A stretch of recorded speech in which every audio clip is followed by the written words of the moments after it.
Dr. Chris Busby is our guest. He is a chemical physicist, a chemist and a physicist.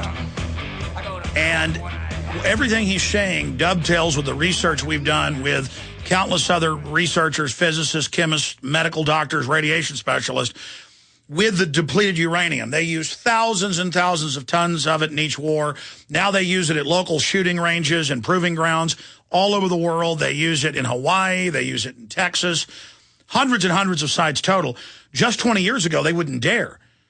They had the Pentagon's own manuals that it was a Cold War emergency weapon if the Russians poured into Europe once nuclear war was already on. It has a 4+ billion year half-life. Now, they say, well, it doesn't put off a lot of radiation, though you shouldn't sit on the ammo can. But that's not the issue. It's that when you breathe it in and it aerosolizes when it hits targets, and when you fire it, it's on fire when it goes out of the M16, the 308, the 50 cal, the Abrams gun, the artillery. When you breathe it, it goes in and gets in your lungs and your lymphatic system and causes cancer. And this is admitted. The British Medical Journal, 12 to 15 times deformities in Fallujah alone. 4-time increase in our troops of congenital birth defects, cancers caused directly by it. They know, but they use it, which shows a brazen, psychopathic attitude. Now, we're talking about stuff much worse than DU now. We're talking about tritium. We're talking about uranium, plutonium. We're talking about all the things that all this waste spewing into the air touches, now becoming radioactive in a chain reaction and blowing towards the West Coast. And doctor, they've gone from denying that it would reach the Aleutian Islands today and then the West Coast tomorrow. And when that first low-level radiation hits from just the leak on Friday, they're going to spin and say, no big deal. But then follow... Right. That's what they're going to say, because they're going to say that the radiation doses that you measure on using Geiger counters are only some fractionally higher levels than natural background radiation. Now, and that is the basis of the lie, and it is a lie that has resulted in the greatest public health scandal of human history, which began with the nuclear weapons testing in the atmosphere and produced the cancer epidemic, which began in the 1980s. And everybody has seen that cancer epidemic, and that is a consequence of the earlier exposure to the weapons fallout.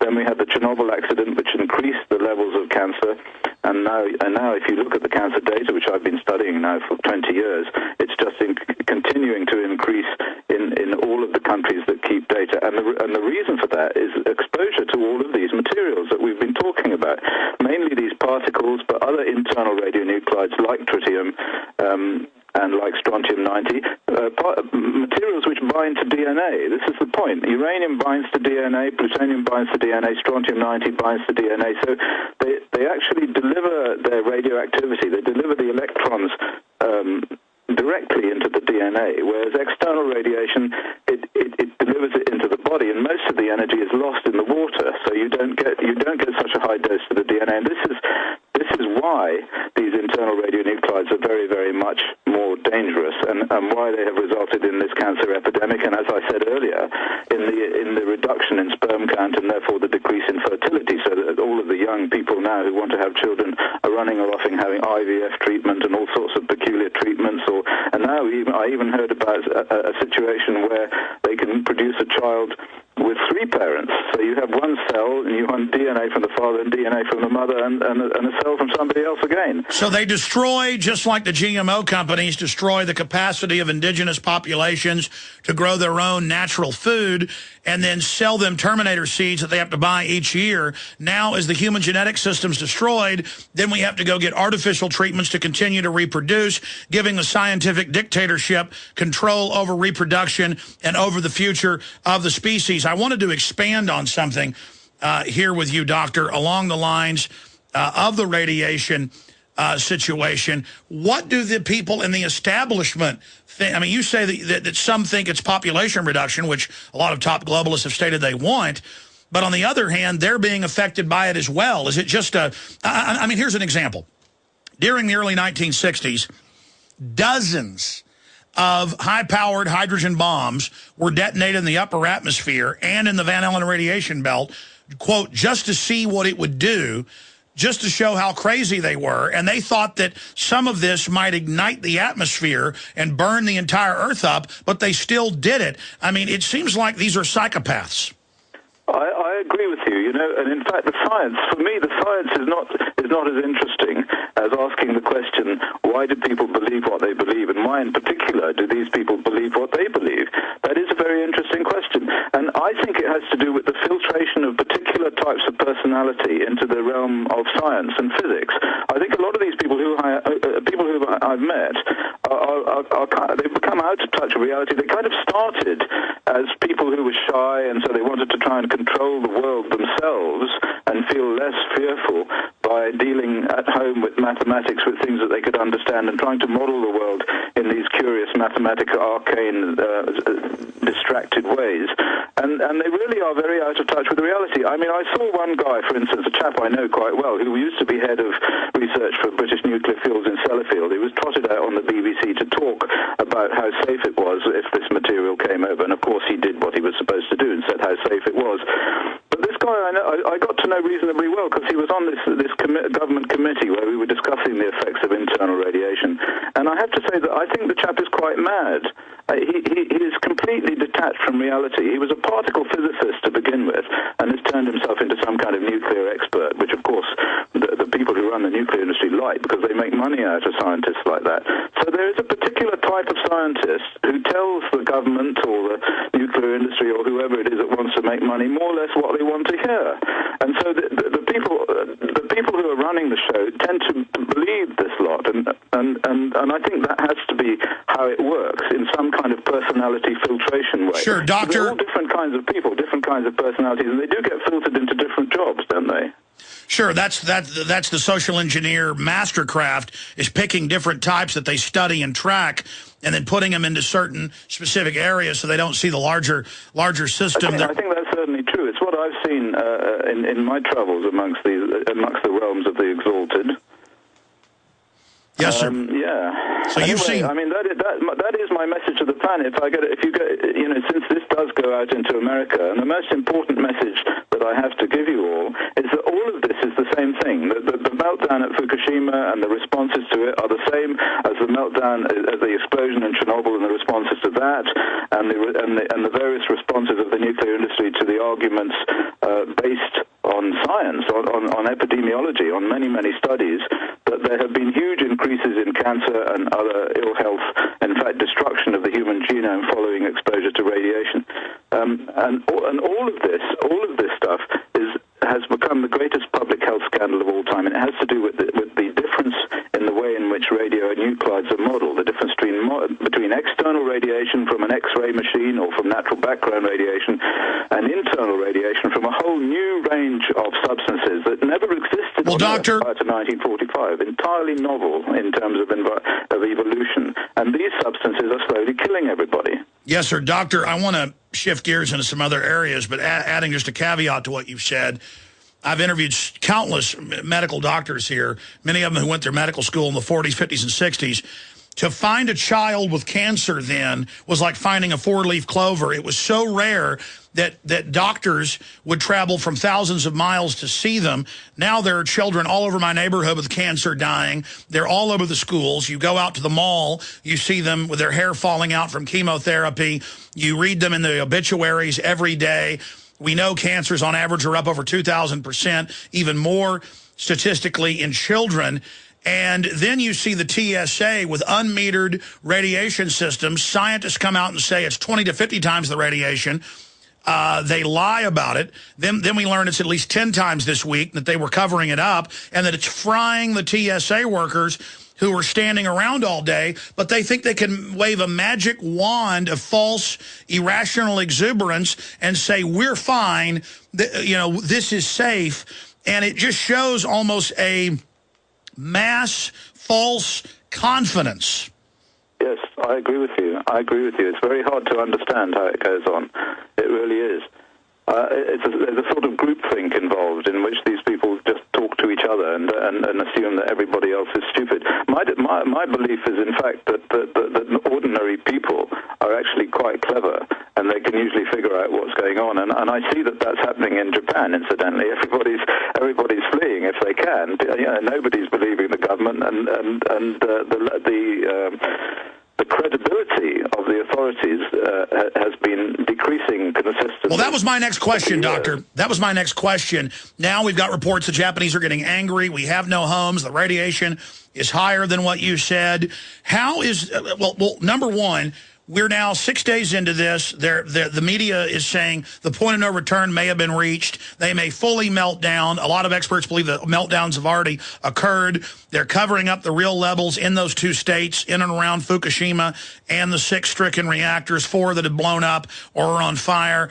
How do you statistically see this generally unfolding? How long could the disaster go on? Weeks, months? How much? This is a very good question. There are 3 possibilities, and 2 of them are very bad.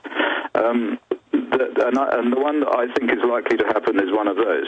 Now, there's about 1,500 to 1,700 tons of mixed uranium and plutonium fuel there. My feeling is that the radiation levels will get so high that those guys they will either die or they will have to get out.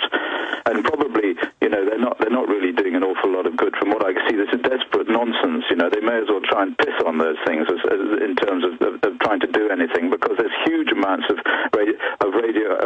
plutonium and uranium there, getting hotter and hotter and hotter. So 2 things can happen. The first thing is that they can do the sort of China syndrome meltdown, and that's probably the best thing that can happen. So they will just melt down and fall through the ground, and a lot of bad smoke will come out. But it will mainly be confined to the North Island of Japan. So a lot of stuff will come across the United States, but it won't be like huge amounts. But I tell you what, the main problem is that if the plutonium, which is much more critically able to produce neutrons and explode in what's called prompt fission, if that gets together in the bottom of a tank and explodes like in the Kishim accident, then it will be absolute nightmare for the globe. Never mind about Japan. That stuff will go up into the atmosphere and it will get into the sea and it will float everywhere, and it's a really serious accident. But, I mean, much worse than Chernobyl. The amount of uranium that came out of Chernobyl in the explosion was 50 tons. We've got 1,700 tons, I'm told, in the spent fuel, and about 600 tons in the reactors themselves. And if they can't keep that stuff in, and it does go up in a nuclear explosion, it will be spread all over the planet, and that will be unimaginable, the consequences of that, unimaginable. So those are the 2 things. First of all, let's hope that it melts through the bottom of everything and goes into the ground and disappears downwards. At least that will produce an area that they can contain, so they can throw a fence around it, and they can call the North Island of Japan mankind's folly. And the sea will become contaminated, and the fish will be contaminated, and people can't eat them, and all the rest of it. The second one is the explosion, which we just keep our fingers crossed and hope to God doesn't happen. And the third one is they could just keep pouring water on it forever, and radionuclides will slowly leak out all over the place. But I don't think that's going to be possible myself. But I mean, I may be wrong. The trouble is, we're in science fiction territory here. Nobody has ever actually been able to nobody's ever done this before. This hasn't happened before anywhere. So we don't know what's going to happen. The calculations say that there'll be a China syndrome, like that famous film, but we don't have any Hollywood actors to come and protect us as they did in the film. And in fact, the USS Ronald Reagan is, I think, steaming away as fast as it can go since it started to pick up radioactivity on it. Well, Doctor, continuing along this line, fully understanding where this is going, I don't think that this is something the nuclear industry is going to be able to spin. This is a bridge too far, and the fact that they've been trying to cover it up, I think, is going to be the death knell to their credibility, because we didn't have the internet during Chernobyl or during 3 Mile Island. A comment on that? Yeah, and we didn't have Geiger counters either. After Chernobyl, so many Geiger counters were being sold on eBay that an awful lot of them are out there now. I mean, when Chernobyl was happening, I was here in Wales, and we got the radiation from Chernobyl came here. I couldn't afford a Geiger counter, and nobody else had one. But now everybody's got one, and I've got a laboratory here with several, and the internet is there, and they're giving minute-by-minute readings from all sorts of sites all over the United States and Japan and everywhere else. So yeah, they can't spin it on that level. But I tell you how they will spin it. What they'll do is they'll say that the doses are very much too low, just like I said before. So that the number of millisieverts involved when it gets to America will be very low.